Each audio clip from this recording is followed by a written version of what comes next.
আমার কাছে audio recording আছে, আমি দেবো দুদিন মধ্যে। আরো বলছেন যে ডিএম ম্যাডামকে সাসপেন্ড করে দেবে আপনাদের বিরুদ্ধে যদি কাজ না করেন, তো আমি দেবো, আমি প্রমাণ দেবো।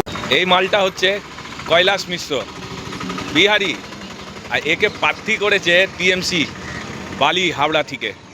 আরে ভাই গর্গ, এই বাংলা পক্ষ কোথায় গেলি? দেখ, একটা গুটকাখোরকে প্রার্থী করে দিল বালিতে। এই মালটাকে চিনে রাখবেন, এ কিন্তু অনেক শাসানি দিয়েছে, অনেক জ্বালিয়েছে মানুষদেরকে বালিতে, আর এবার হারের মুখোমুখি হচ্ছে। কিন্তু হারের পর এই কৈলাস মিশ্রর কী হবে জনগণ আপনারা ডিসাইড করবেন।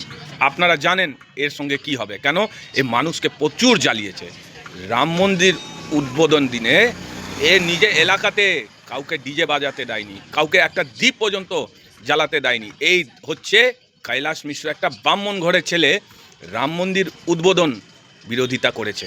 একে মানুষ এবার দেখাবে বালি সিট এ হাঁটছে। দর্শক, এই ভিডিওটা লাইক করবেন, চ্যানেলটা সাবস্ক্রাইব করবেন, আর যত পারবেন এতটা শেয়ার করুন এই ভিডিও কি কৈলাস মিশ্র পর্যন্ত চলে যায়, আর কৈলাস মিশ্র কিন্তু জেনে যায় কি ও বালি সিট হেরে গেছে।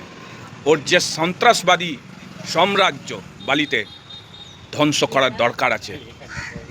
আগামী 29 তারিখে বিপুল মাত্রায় বিজেপিকে ভোট দিয়ে এই সন্ত্রাসবাদীকে হারান। আর বাংলা